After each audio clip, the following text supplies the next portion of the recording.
Millions of Americans are checking their mail daily for at-home COVID tests. It's courtesy of the U.S. government. But here's the problem. The tests are supposed to be stored above 35 degrees. It's winter time. Temperatures in some parts of the country could be lower than 35 degrees. Joining us to discuss the issue is emergency medicine physician Dr. Durrani. Thank you so much for being with us here on BNC Live. Thank you for having me. The box for these tests tell you to store them above 35 degrees for a reason. So how can cold temperatures impact the accuracy of the in-home tests?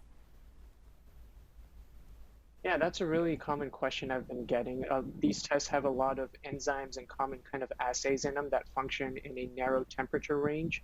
And so usually the recommendations on most medications and these tests included do leave a little bit of wiggle room. So them being outside for temperatures slightly lower than 35 will be okay. Now, if you've been, if your mail was delivered 2 days ago, you left it outside and it's been 5 degrees outside for, 48 hours and these tests have been sitting there, then they might not be functional.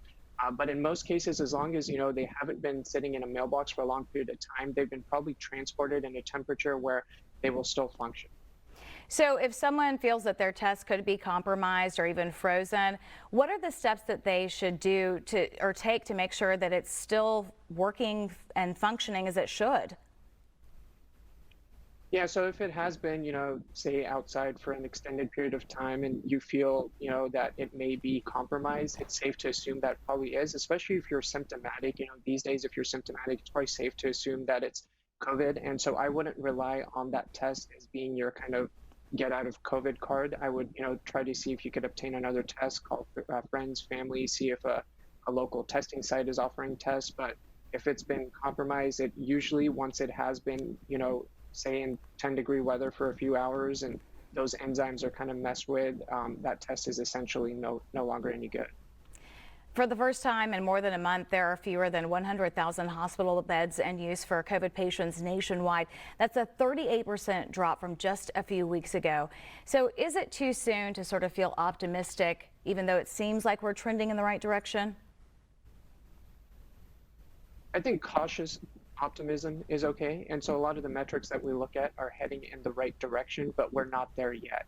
And so I don't want us to be making decisions based off these initial trends. We need to wait and see if these trends play out over the next couple of weeks and months. Things like taking masks off and loosening restrictions need to wait a couple weeks longer. Right now, if you look at what the CDC defines as high transmissibility, and they color that in as red on a map of the United States, 99% of US counties are in a still kind of state of high transmissibility. We're still losing 2,000 plus Americans every single day. And so right now, although things are headed in the right direction, we need to be cautious. I want to be done with COVID as much as the next person. And for that to happen, we need to make the wise decisions right now and not make rash, quick, easy decisions.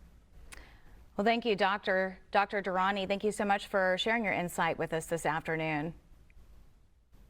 President